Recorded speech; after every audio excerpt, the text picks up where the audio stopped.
موت تو آنی ہے میرے پیارے، جہاں وقت لکھا ہوا ہے، جو حالت لکھی ہوئی ہے، اور جو وقت لکھا ہوا ہے، اور جو جگہ لکھی ہوئی ہے، وہاں موت آنی ہے۔ جب میں یہ بات کہہ رہا ہوں، میرے سامنے 10 واقعات گردش کر رہے ہیں، اور ہو سکتا ہے کہ آپ کے سامنے بھی یہ واقعات گردش کرے ہو۔ یار صبح یہ تھا، اتنی دور چلا گیا، اتنا دور چلا گیا۔ ہاں، موت وہاں نہیں تھی۔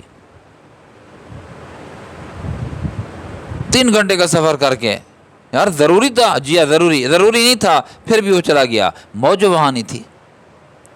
جو لوگ، خصوصاً میں آپ سے یہ جو بات عرض کرنا چاہتا ہوں وہ یہ ہے، جو لوگ سعودیہ میں رہتے ہیں نا، روٹی روزی کے لیے چلے گئے، اب موت کا تو کوئی پتہ نہیں ہے کہاں لکھی ہے۔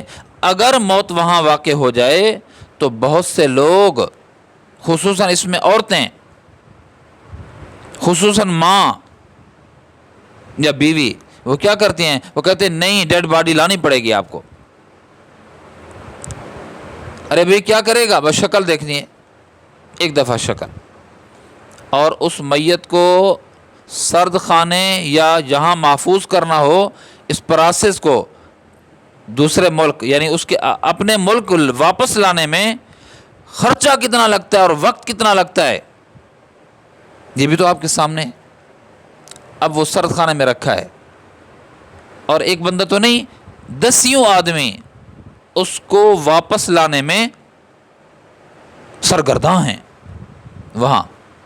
اور یہاں یہ کیفیت ہے کہ اس کو مہینہ ڈیڑھ، میں اپنے ایک رشتہ دار کو، یعنی دور کا رشتہ دار، اس کو جانتا ہوں، کافی پرانی بات ہے، وہ فوت ہو گیا۔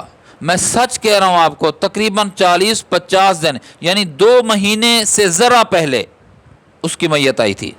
اب جو 2 مہینے پہلے، یعنی 40 دن، 50 دن، 45 دن، اب 45 دن تک وہ غم میں تعزیت کے لیے بیٹھے رہے، کیا حال ہوگا اس گھر کا؟ کیا حال ہوگا؟ ایک عورت کی ضد نے پورے گھر کے نظام کو جام کر کے رکھ دیا، ایک عورت کی ضد کہ میرے شوہر نے یہاں آنا ہے، اس کی ڈیڈ باڈی یہاں لاؤ۔ ارے اللہ کے بندے، ہو سکتا ہے کہ وہ جنت البقیع کے اندر اس کی تدفین کا عمل ہو جائے، کتنا خوش نصیبی ہے۔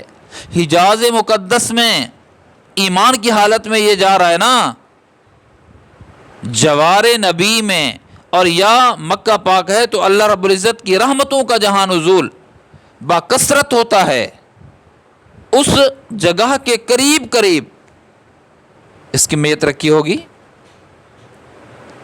اور حضرت علی رضی اللہ تعالیٰ کا وہ فرمان بھی تو ہے نا، پڑھ رہا تھا کہ 3 چیزوں میں جلدی کرو، نماز جس کا وقت ہو جائے فوراً پڑھ لو، دوسرا بے نکاحی عورت، اس کے جوڑ کا خامد مل جائے تو جلدی نکاح کر لو، جنازہ جب تیار ہو جائے فوراً پڑھو، اور تدفین کا عمل کرو۔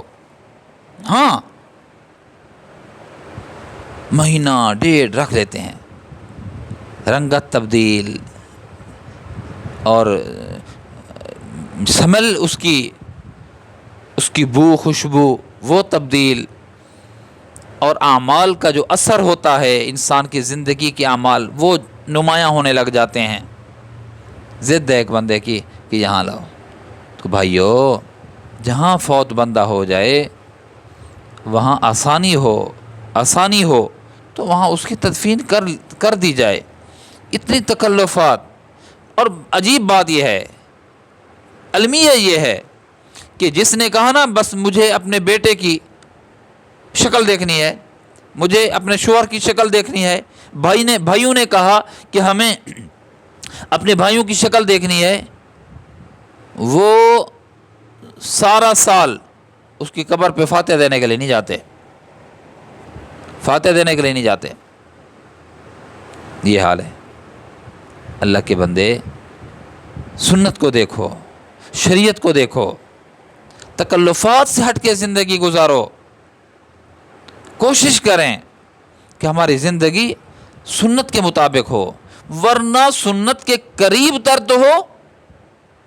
ہم تو اتنی دور چلے گئے ہیں شریعت سے ہمارے مزاج شریعت سے اتنی دور چلے گئے ہیں، پتہ ہی نہیں لگتا یہ مسلمان کا جنازہ ہے یا غیر مسلم کا، یہ شادی مسلم کی ہے یا غیر مسلم کی، یہ معاشرت مسلم کی ہے یا غیر مسلم کی، یہ معاملات مسلم کے ہیں یا نان مسلم کے ہیں، یہ وضع قطع مسلم کی ہے یا نان مسلم کی ہے، پتہ ہی نہیں لگتا، کوسوں دور ہو گئے ہیں ہم شریعت محمدیہ سے میرے دوستو۔ اللہ واسطے ایسا مت کیجیے۔